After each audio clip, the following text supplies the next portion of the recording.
ஓசூரில் நடைபெறும் தமிழ்நாடு முதலீட்டாளர்கள் மாநாட்டில் 92 புரிந்துணர்வு ஒப்பந்தங்கள் கையெழுத்து. 24,307 கோடி முதலீடு மூலம் 49,353 பேருக்கு வேலைவாய்ப்பு கிடைக்கும் என்று அறிவிப்பு.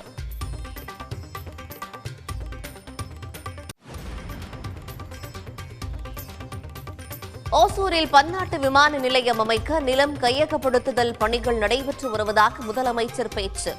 5 லட்சம் ஏக்கர் பரப்பளவில் டைடல் பூங்கா அமைக்கப்படும் என்றும் அறிவிப்பு. சுமார் 2000 ஏக்கர்ல உலகத்தரம் வாய்ந்த அதிநவீன கட்டமைப்பு வசதிகளோட ஒரு பன்னாட்டு விமான நிலையம் அமைக்கப்படும் ஏற்கனவே நான் அறிவிச்சிருந்தேன். இந்த புதிய விமான நிலையத்தை அமைக்க ஓசூர் பகுதியை சுற்றி இருக்கக்கூடிய பொருத்தமான நிலப்பகுதி அடையாளம் காணப்பட்டு அதை கையகப்படுத்துகிற நடவடிக்கைகளை கிட்கோ நிறுவனம் மேற்கொண்டு வருது. இந்த பன்னாட்டு விமான நிலையம் மற்றொரு புதிய வளர்ச்சி பாதையில் ஓசூரை பயணிக்க வைக்கும்.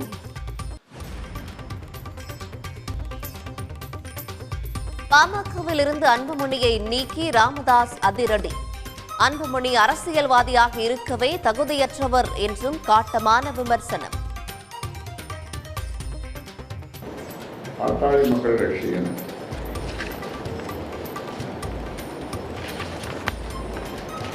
அடிப்படை உறுப்பினர் பொறுப்பிலிருந்து அவரை உடனடியாக நீக்குவது என்று முடிவு செய்து கட்சியின் அடிப்படை உறுப்பினர் பொறுப்பிலிருந்து எந்த நிமிடம் முதல் அவர் நீக்கப்படுகிறார்.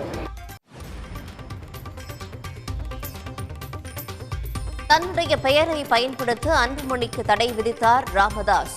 அன்புமணி புதுக்கட்சி தொடங்கினாலும் வளராது என்றும் திட்டவட்டம். அவர் கட்சி தொடங்கினாலும் அது அந்த கட்சி வளராது. ஆண்ட குழுக்களுடன் தோற்ற சொல்லுவார். அதற்கு பதிலாக இன்னொரு கட்சிக்காரர் ஆகாச குழு என்பார். இன்னொரு கட்சிக்காரர் பவானி ஜமக்களத்தில் வடிகட்டிய பொய் என்று சொல்வார். ஆனால் அன்புமணி பொய்யோ இது எதிலுமே அடங்காது. அன்புமணி பொய் தான்.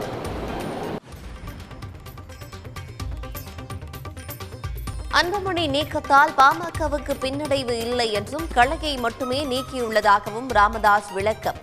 பாமகவை உரிமை கோர அன்புமணிக்கு உரிமை இல்லை என்றும் உறுதி.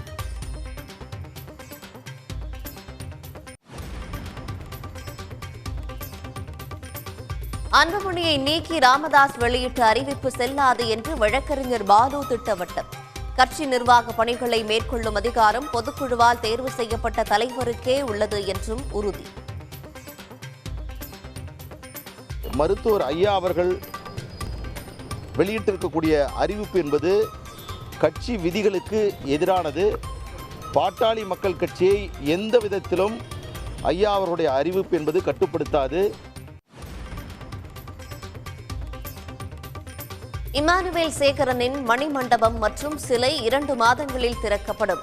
பரமக்குடியில் மரியாதை செலுத்திய பிறகு துணை முதலமைச்சர் உதயநிதி ஸ்டாலின் பேட்டி.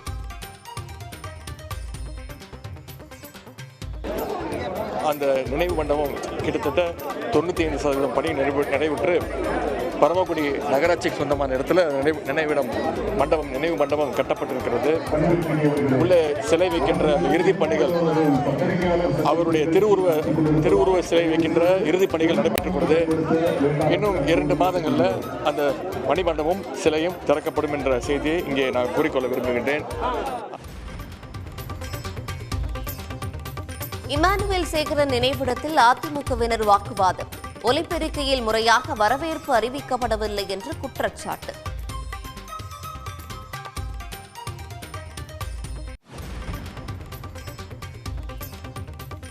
அதிமுகவை உடைக்க வேண்டிய அவசியம் பாஜகவிற்கு இல்லை என்று நயினார் நாகேந்திரன் விளக்கம்.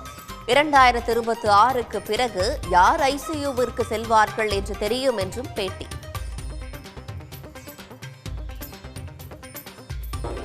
அதிமுக இன்றைக்கும் ஸ்ட்ராங்காக தான் இருக்குது. நீங்கள் பார்த்துருக்கலாம். மதிப்புக்குரிய அதிமுகவுடைய பொதுச் செயலாளர், எங்களது தோழமை கட்சியினுடைய தலைவர் போகக்கூடிய இடங்களெல்லாம் இன்னைக்கு மக்கள் வெள்ளமாக வந்து இன்னைக்கு மிகப்பெரிய ஒரு ஆரவாரத்தை கொடுக்குறாங்க. 2026 பிறகு யார் ஐசியூ போகிறாங்கிறது தெரியும்.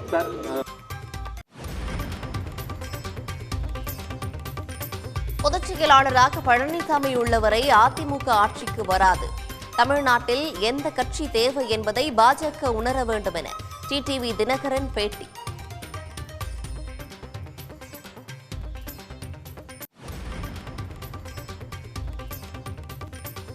தாம் நினைத்திருந்தால் குடியரசுத் தலைவர் ஆகியிருக்கலாம் என்று ராமதாஸ் பேச்சு. எல்லா பிரதமர்களும் தனக்கு நண்பர்களாக இருந்தும் தாம் பதவியை விரும்பவில்லை என்றும் கருத்து. நான் நினச்சிருந்தேன்னா பிரசிடெண்ட்டாக இது ஜனாதிபதியாகவே ஆகியிருக்கலாம். எல்லா பிரதமரும் எனக்கு நண்பர்கள். மோடி வந்தானே என்னை கட்டி பிடிச்சுவார். இப்போ சேலத்தில் மோடி பிரதமர், நம்ம பிரதமர். ஆனால் நான் எந்த பதவிக்கும் எனக்கு எதுவும் வேணாம்.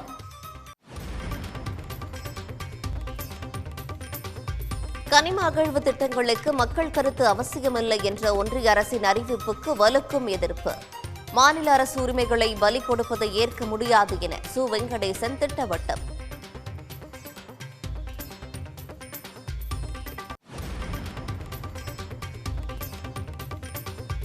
சென்னையில் பணியாற்றும் தூய்மை பணியாளர்களுக்கு 3 வேளையும் விலையில்லா உணவு வழங்க முடிவு. 3 ஆண்டுகளுக்கு 1,81,00,000 ரூபாய் ஒதுக்கீடு செய்து டெண்டர் கோரியது பெருநகர சென்னை மாநகராட்சி.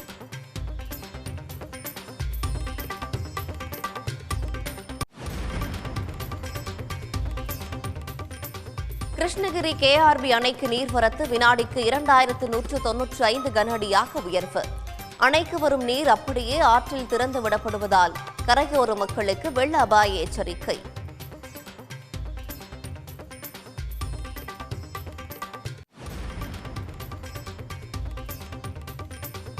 கள்ளக்குறிச்சியில் மனைவி மற்றும் அவரது காதலனை தலை துண்டித்து கொன்ற கணவன் 2 தலைகளுடன் வேலூர் சிறைக்கே நேரடியாக சென்று ஜெயிலில் அடைக்குமாறு கூறியதால் பரபரப்பு.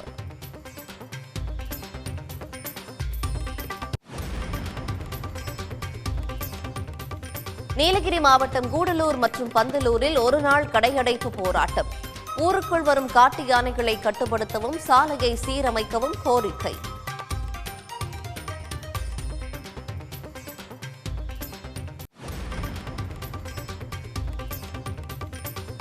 வாகனங்களுக்கான அபராத தொகையை செலுத்தினால் மட்டுமே இன்சூரன்ஸ் புதுப்பிக்க முடியும்.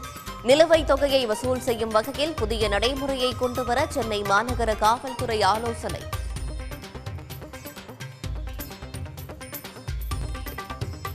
உடனுக்குடன் செய்திகளை தெரிந்து கொள்ள சன் நியூஸ் பெல் ஐகானை கிளிக் பண்ணுங்க.